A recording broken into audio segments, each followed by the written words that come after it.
ఆయన లేడా? ఎవరు? అదే రాజు. లేరు. ఒరే సోమయ్య, ఏటి బాబు? ఎవర్రా పేటకు కొత్తగా వచ్చిన ఈ కళ? అయ్యి బాబోయ్, ఆవిడ వదిలే. ఆవిడ రాజుగారి తాలూకా. ఎవరి తాలూకైనా ఎవరి జిల్లా అయినా పిట్ట బాగుంది. కొట్టుకొచ్చాడా లేక లేపుకొచ్చాడా? నా మాట 20 బాబు, ఆ గొడవ వదిలే. చూసిన తర్వాత వదిలిపెట్టడం మన జాతకంలో లేదు.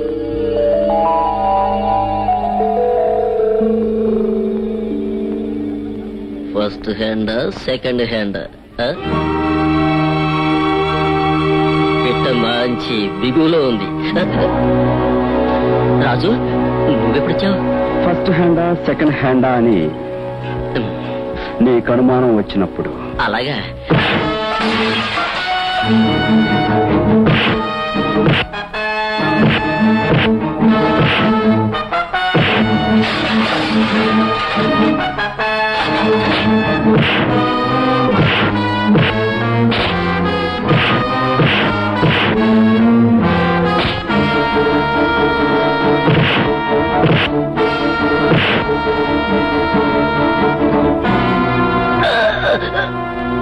మళ్ళీ చుట్టుపక్కల కనిపిస్తే ప్రాణం తీస్తాను. అందరూ జాగ్రత్తగా వినండి. ఆ అమ్మాయి వంక ఎవరైనా కన్నెత్తి చూసినా, నోరెత్తి మాట్లాడినా మర్యాద దక్కదు. జాగ్రత్త. బాబు, ఆ అమ్మాయి పేరేమిటో, అమ్మాయిని ఎక్కడి నుంచి తీసుకొచ్చావో ఎవ్వరికీ తెలియదు. పెళ్లి కాని ఆడామగా కలిసి ఉంటే ఎవడో ఏదో కోస్తాడు. అందుకని ఎంతమందిని ఎంత అంటావు, ఎంతమంది నోరు మూయిస్తావు? మామా బాబు, పెద్దవాళ్ళం, నువ్వు కన్నెల చేస్తే ఏం చెప్పలేం గాని కన్నదాన్ని తల్లి అంటారు, తోడబుట్టిన దాన్ని చెల్లి అంటారు, తాళి కట్టిన దాన్ని పెళ్ళాం అంటారు. ఈ మూడు కాని దాన్ని ఏమని పిలవాలో నువ్వే చెబితే ఈ పేటంతా అలాగే పిలుస్తుంది. బాగా ఆలోచించుకునే చెప్పు బాబు.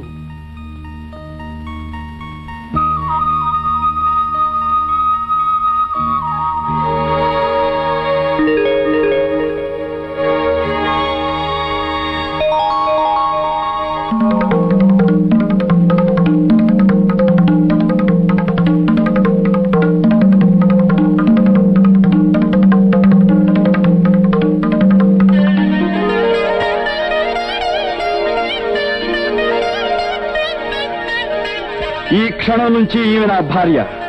పెళ్లిళ్లకు పేరంటాలకు పిలవకపోయినా ఈమె నా భార్య అన్న సంగతి గుర్తుంచుకోండి. నీ అంగీకారం లేకుండా తొందరపడుతున్నానా? అడిగితేనే దేవుడు వరమిస్తాడు. అడగకుండానే మీరిస్తున్న ఈ వరాన్ని ఎలా కాదనగలనండి?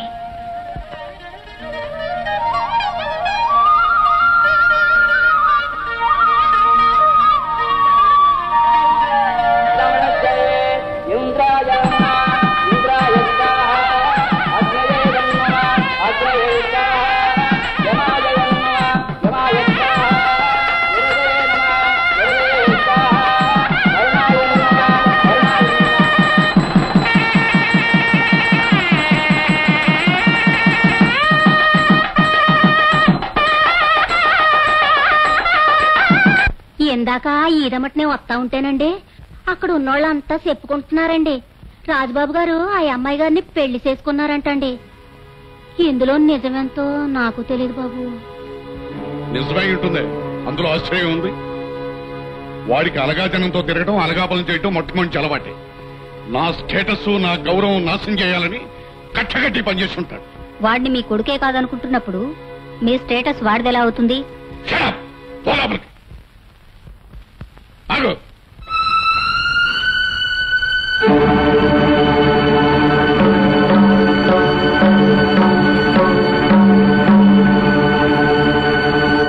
ఈ ఇల్లు నీలాంటి వాళ్ళు రాకూడని పవిత్రమైన స్థలం. ఈ ఇంటికి, ఇంట్లో ఉన్న ప్రతి ఒక్కళ్ళకి సొసైటీలో ఓ స్టేటస్, గౌరవం ఉన్నాయి. నీలాంటి అలగా వాళ్ళు ఇంట్లో అడుగుపెట్టే అర్హత లేదు. Get out. డబ్బు కోసం శరీరాన్ని నమ్ముకునే పిల్లమెళ్ళలో తాళిగట్టిన నీకు నీలాంటి పనికి మాలిన వాళ్ళంతా కలిసి సన్మానం చేసి శభాష్ అనొచ్చు, మెచ్చి మేకతోలు కప్పొచ్చేమో కానీ నేను మాత్రం సహించను, క్షమించను. ఏమిటండి అర్థం లేకుండా మాట? నువ్వు నాకు అర్థం చెప్పాల్సిన అవసరం లేదు. కదలరే. చూడండి, కన్నందుకు నా పట్ల మీకు, పుట్టినందుకు మీ పట్ల నాకు కొన్ని బాధ్యతలుంటాయి. ఈ పేరు జానకి, పెళ్లి చేసుకున్నాను. దీవించమని అడగటానికి వచ్చాను. అది నా బాధ్యత కాబట్టి. దీవించటం దీవించకపోవటం మీ సంస్కారం మీద ఆధారపడి ఉంటుంది. వస్తానమ్మా. బాబు, ఏమండి, పెళ్లి చేసుకుని మొదటిసారి గడపలో అడుగు పెట్టిన వాళ్ళు వెళ్ళమంటాం శుభం కాదండి. ఏది శుభమో ఏదో అశుభమో నాకు బాగా తెలుసు. నువ్వు లోపలికి వెళ్ళు. మీరు తాళి కడుతూ నేను తొందరపడ్డం లేదు కదా అని అన్నారు. దానికర్థం నాకప్పుడు అర్థం కాలేదండి. కానీ నన్ను చేసుకోవడంలో మీరెంత తొందరపాటు పనిచేశారో నాకిప్పుడే అర్థమైంది.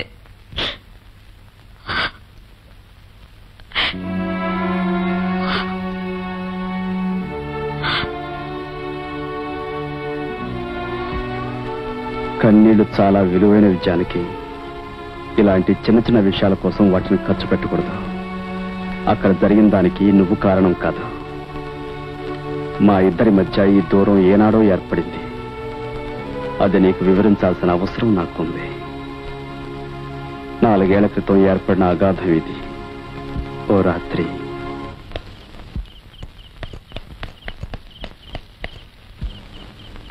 ఎవరు? పృథ్వీ, ఏమిట్రా కనపడ్డ మనిషా? ఈ అవతారం ఏమిట్రా? అదంతా ఓ పెద్ద కదరా. ప్రస్తుతం నేను ప్రమాదంలో ఇరుక్కున్నాను. ఓ 2 రోజుల పాటు తలదాచుకోవడానికి చోటు కావాలి. అతను నాతో కలిసి చదువుకున్న మిత్రుడు. 2 ఏళ్ల తర్వాత కనపడ్డాడు. నాకు చేతనైనంతలో దేశానికి సేవే చేశానురా. అందుకు పోలీసుల దృష్టిలో దోషినయ్యాను. నన్ను నక్సలైట్ అన్నారు, ఉగ్రవాది అన్నారు. ప్రస్తుతం నా కోసం వెతుకుతున్నారు. ఏరా, నాకదంతా విన్నాక ఎందుకు వీడికి మాట ఇచ్చాననుకుంటున్నావు కదూ? ఈ రాజుకు మాట ఇవ్వడమే తప్ప తిరిగి తీసుకోవడం తెలియదు. నా భోజనం అతను పెట్టి నా మంచం మీద పడుకోబెట్టుకున్నాను. అర్ధరాత్రి లేచి చూసేసరికి అతను పక్క మీద లేడు. ఇక్కడ కూర్చున్నావేంట్రా? రే రాజు, నాకేదో భయంగా ఉందిరా. నన్ను ఊరి చివరి వదిలేరా. దేనికిరా? లేదురా, ఏ క్షణంలోనైనా మీ నాన్నగారు వస్తే నాతో పాటు నీకు కూడా రిస్క్ రా. మా నాన్నగారు చెప్పి నేను ఏదో విధంగా ప్లీజ్. అతని మాట కాదనలేక ఆ రాత్రికి రాత్రే అతన్ని తీసుకుని కారులో బయలుదేరాను. ఊరి చివరికి వచ్చేసరికి నువ్వు కింద పడుకో.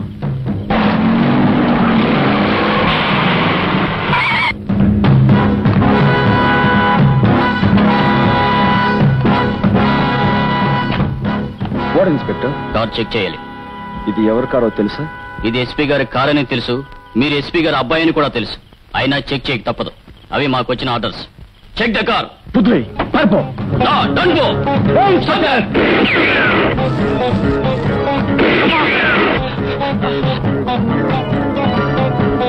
My God.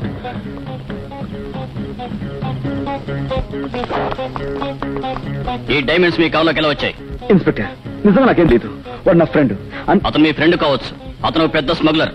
No inspector. You cheat. అప్పుడు గానీ నా మిత్రుడి అసలు రూపం నాకు అర్థం కాలేదు. You are under arrest. Hello.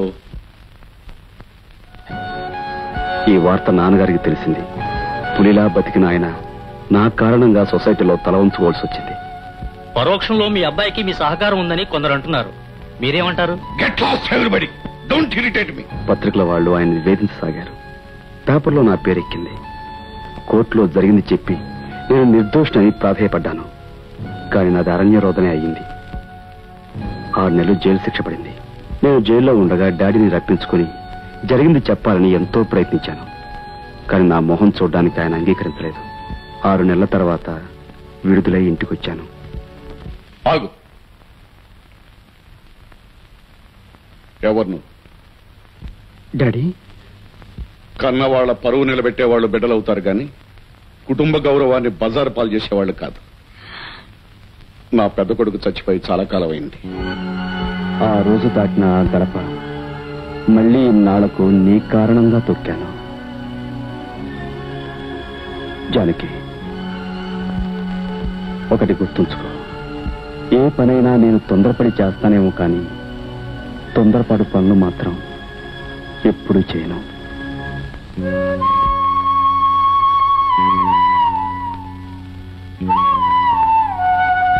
అమ్మా, మీరా? ఏమండి, లోపలికి రావచ్చా అమ్మా? అవే మాట్లాడండి. అవునమ్మా, మా గడపలో కాలు పెట్టనివ్వకుండా గెంటేసి మీ గడపలోకి వచ్చే అర్హతను పోగొట్టుకున్నాను. అందుకే అడుగుతున్నాను. ఊరుకుండతయ్యా, లోపలికి రండి. ఎంత చల్లగా పిలిచావే తల్లి. పెద్ద కోడలుగా నా ఇంట్లో తిరుగుతూ ఇలా పిలిపించుకునే అదృష్టానికి నేను నోచుకోలేదు. ఆశీర్వదించమని వచ్చిన మిమ్మల్ని అవమానించడమే మాకు చేతనైంది. దానికి మీరేం చేస్తారత్తయ్యా? భర్త చేసిన దాంట్లో సగం భార్యకు చెందుతుందంటారు. జరిగిన తప్పులో నాకు భాగం ఉందిగా. చిన్నదానివైనా నన్ను క్షమించమ్మా. అత్తయ్య, మీరు ఆశీర్వదించడానికి వచ్చారని ఆశపడ్డాను. క్షమించమని అడిగి నన్ను బాధ పెట్టకండి. నా తల్లి,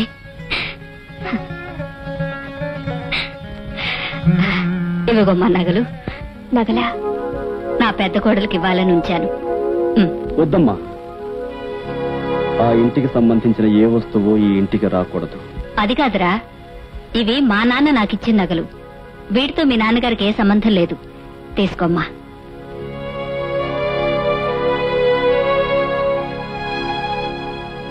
కూతుళ్ళకిద్దామంటే నాకు ఆడపిల్లలు లేరు. కోడలు కూతురుతో సమానం అంటారు. కాదనకమ్మా. ఏరా, ఈ వయసులో కనీసం నాకు ఈ తృప్తి అయినా మిగలనివ్వా?